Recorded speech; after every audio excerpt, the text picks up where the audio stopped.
Hercule et les malheurs d'Icare. Avant de commencer, j'aimerais préciser une chose, cet épisode aura été le dernier diffusé de la série.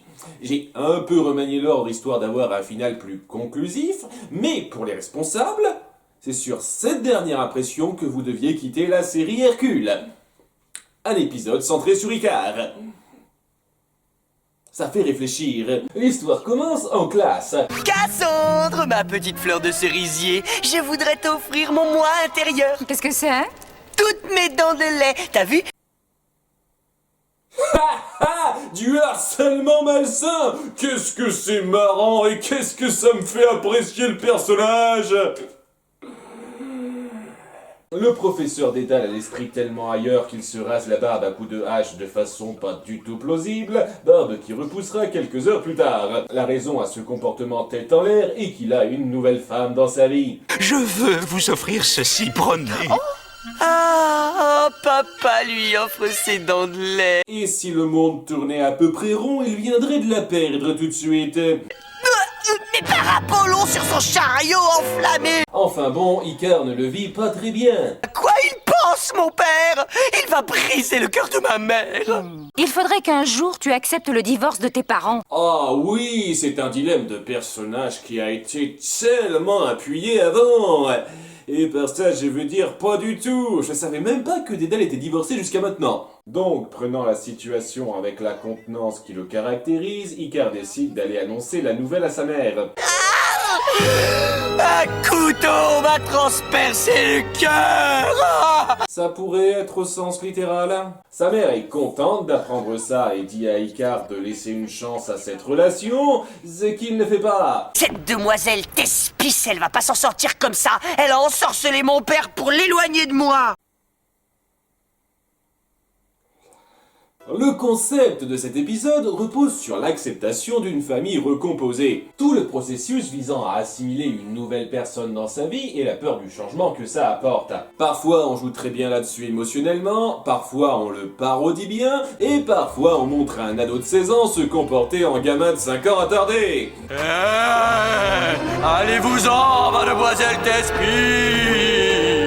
T'as pas perdu ta famille, elle s'agrandit, c'est tout. Je veux pas qu'elle s'agrandisse, tout ce que je veux c'est papa chéri et maman chéri. On a là Icare à son pire niveau de tête à claque, et c'est beaucoup dire. Sa façon de rejeter sa belle-mère totalement affable à coups de « je veux pas qu'elle m'enlève mon popa » n'est ni émotionnelle ni drôle, elle est juste irritante. Et pour l'instant, c'est rien, parce qu'il finit par avoir l'idée d'utiliser la boîte de Pandore pour empêcher le mariage à venir de son père.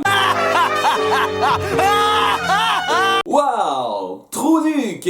Pandore qui garde son casse-croûte dans cette boîte parce que merde gag et qui est résumé à une fille qui ne possède que des machins qui contiennent les maux de l'humanité. Parce que c'est son truc! La boîte de Pandore! C'est tout ce qui la caractérise! C'est drôle, non? Je ne sais presque rien sur toi et nom d'une nappe, je suis curieux. Alors moi aussi je suis curieuse, je peux pas m'en empêcher, j'ai vu la boîte, j'ai ouvert la boîte, comment je pouvais savoir que je lâcherais la misère sur le monde? Donc, si t'as déjà fait ce coup-là, ça voudrait dire qu'il ne reste plus que l'espoir dans cette boîte.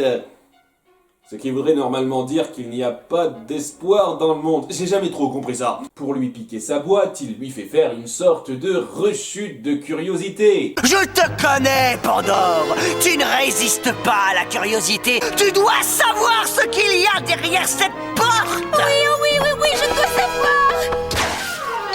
À nouveau, Trouduc. La cérémonie de mariage s'apprête à commencer. Venez, je vous explique.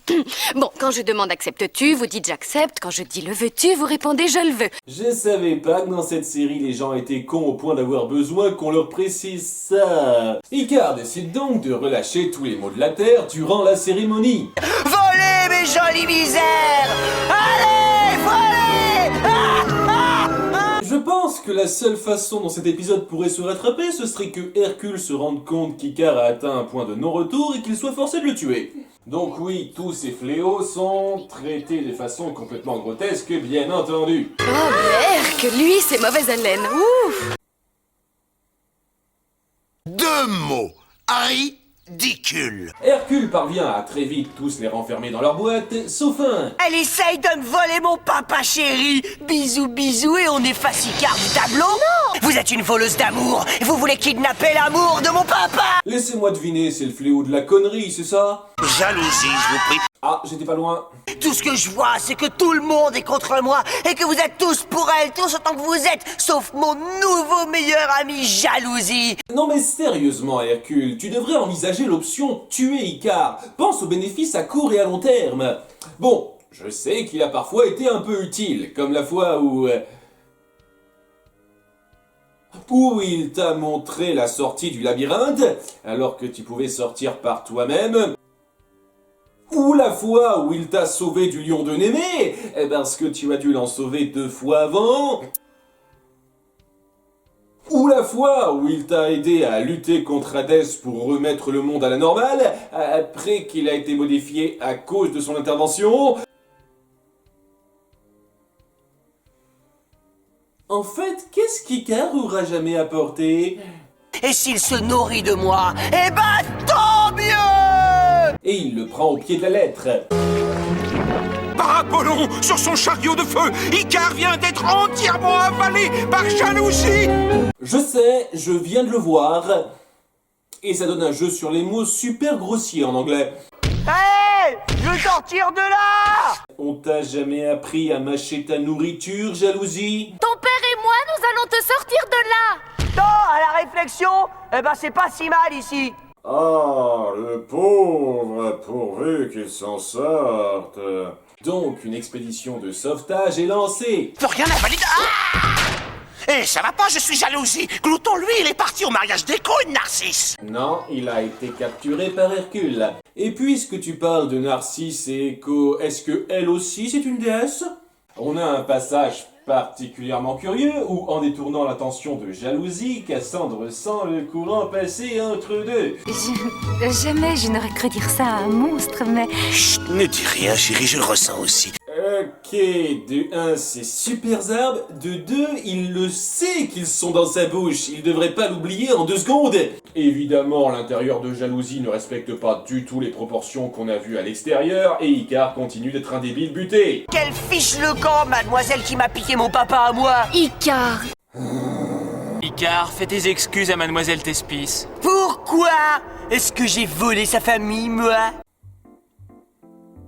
J'arrive pas à croire ce que je vais dire, mais je le hais encore plus qu'Electre tout de suite. Je ne savais pas qu'on pouvait arriver à surpasser ce niveau d'antipathie, mais vous y êtes arrivés. Bravo! Vous méritez une médaille. En amiante. Mais il manque de se faire digérer et Thespis vole à son secours. Vous auriez pu avoir papa chéri pour vous toute seule 1 seconde de plus et j'étais plus dans le tableau. Je ne veux pas t'effacer du tableau. Je veux être dans le tableau avec toi. Et il a fallu que je risque ma vie pour que tu t'en rendes compte alors que j'ai été la gentillesse incarnée durant tout l'épisode. Tu sais quoi, je ne suis plus sûr de vouloir faire partie de ta famille maintenant. Ma nouvelle belle maman chérie a toujours veillé sur moi.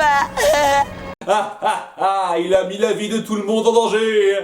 Bref, ils sortent de là et ce n'est que maintenant que Jalousie rétrécit alors que ça fait 30 secondes qu'Icare n'est plus jaloux. C'est en temps réel dans un sens et en différé dans l'autre. Mais ce n'est pas un bon débarras pour tout le monde. Ah, tu sais, si jamais tu veux me contacter, je suis dans la boîte. Super Zarb.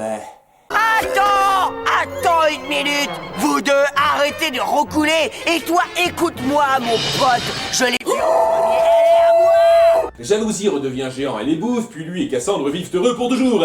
Ou bien Hercule le coffre à temps et le mariage reprend. L'un ou l'autre, je sais plus. De toute façon, c'est l'épisode final, on peut s'imaginer ce qu'on veut.